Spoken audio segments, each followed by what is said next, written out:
And the really cool thing is that all of you know this, you know, on some level. I mean, sure we miss days, and sure we have cheap meals, and yada, yada, yada. The hope and the dream that I have for more and more Americans to help solve this obesity crisis, because there is a crisis in this country.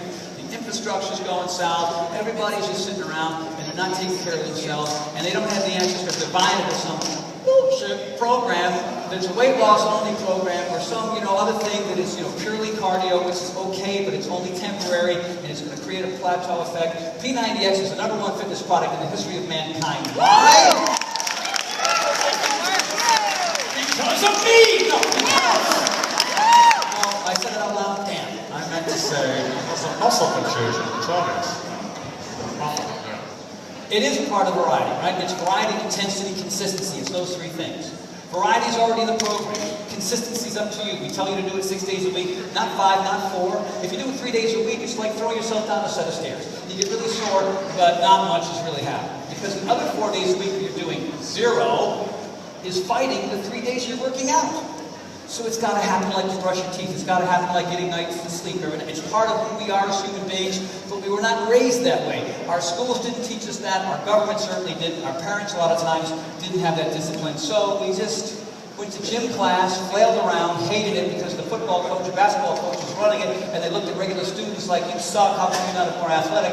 Because the athletes in the school, like where I grew up in the 1970s, there were athletes and everybody who went to the game watched athletes. There was no gym unless you were forced to go to gym, right? Is that the case for a lot of you? I don't know it's changed much now, but so we know better now. We know that consistent exercise and a decent diet is how you stay young for as long as you want to stay young. I don't care if you can't do push-ups. I don't care if you can't do a single pull-up. I don't care if your right knee hurts and you have to take time off. I tore my right bicep tendon and I did plyo like this.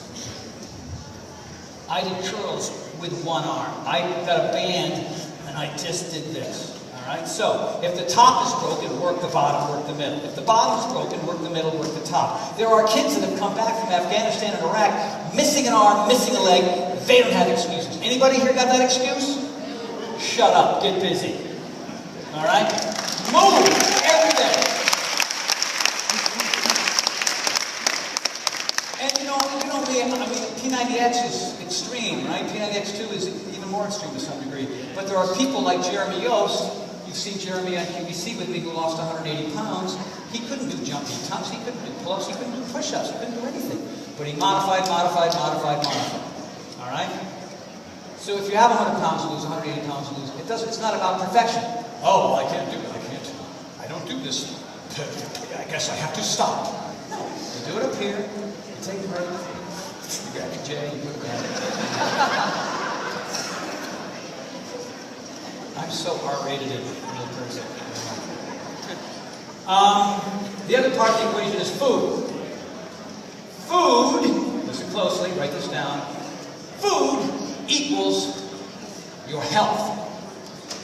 Exercise equals fitness. They have to happen together. Regular exercise, 6 days a week, real hardcore, yeah man, I'm consistent, is not an excuse to put crap in your mouth. Sugar, based on everything I've seen lately, and it's piling up so high, feeds cancer cells. Who here wants cancer? Cancer? Cancer. Who here likes sugar? Who also likes cancer? Alright, so I don't know if you saw 60 Minutes last week. I don't know if you saw Hunger Change a little while ago. I don't know if you've seen Forks Over Knives. I don't know if you've seen Fat, Sick, and Nearly Dead. This documentary after TV show after one after another. We are in the shape we're in this country, not because we don't exercise. You can skip the exercise and be pretty healthy.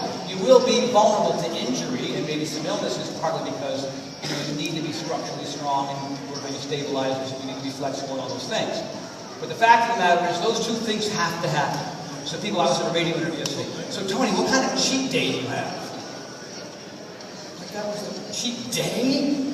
I mean, I might have a cheat snack. I might have some, chocolate-covered organic almonds. If I'm really feeling like, whoa.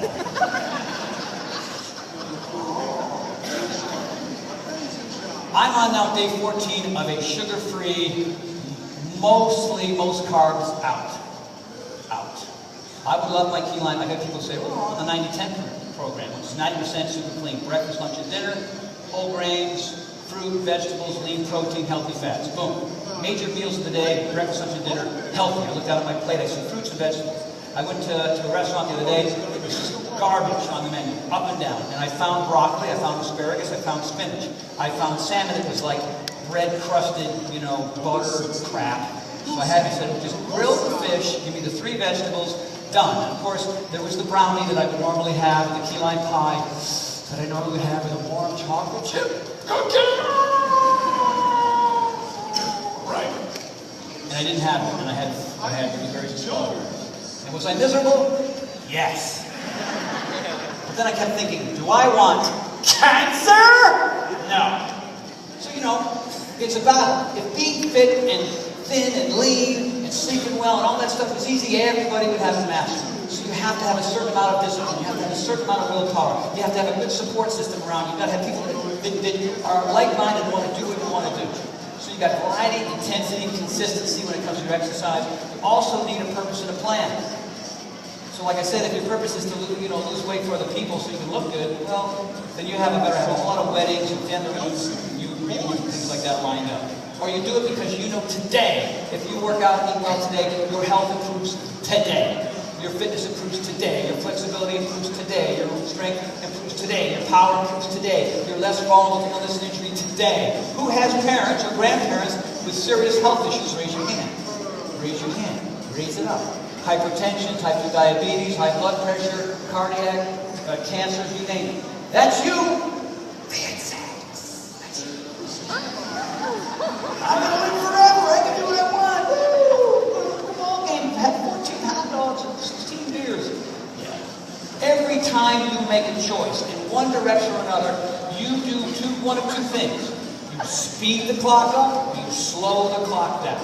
I make sure now that I do as many things as I can.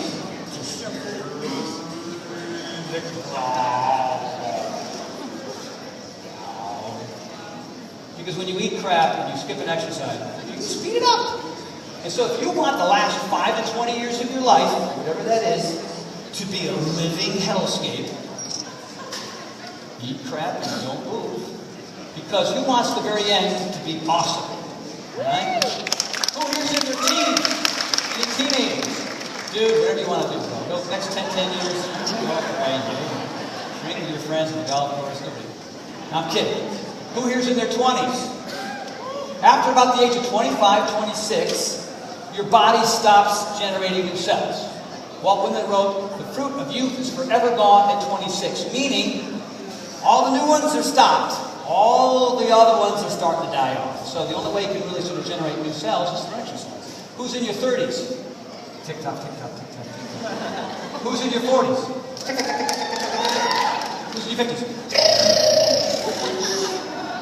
So, when you get to the point where you're in your 50s or 60s, you have a daily decision. Every single morsel, look down at your plate and say, is that going to speed things up or slow it down? Look down at your plate. Who hates vegetables? Won't eat them. Just the nastiest stuff in the world. Meat potatoes, people. Anybody? Vegetables, hate them? Yeah, I get it, dude.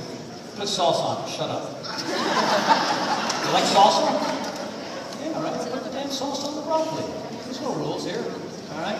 Find creative ways to make healthy food taste good. I was at an event in Atlantis down in the Bahamas, it was a coach event for Beachbody, and there was a friend of mine, Jason Chef, I love him, he's a lead singer.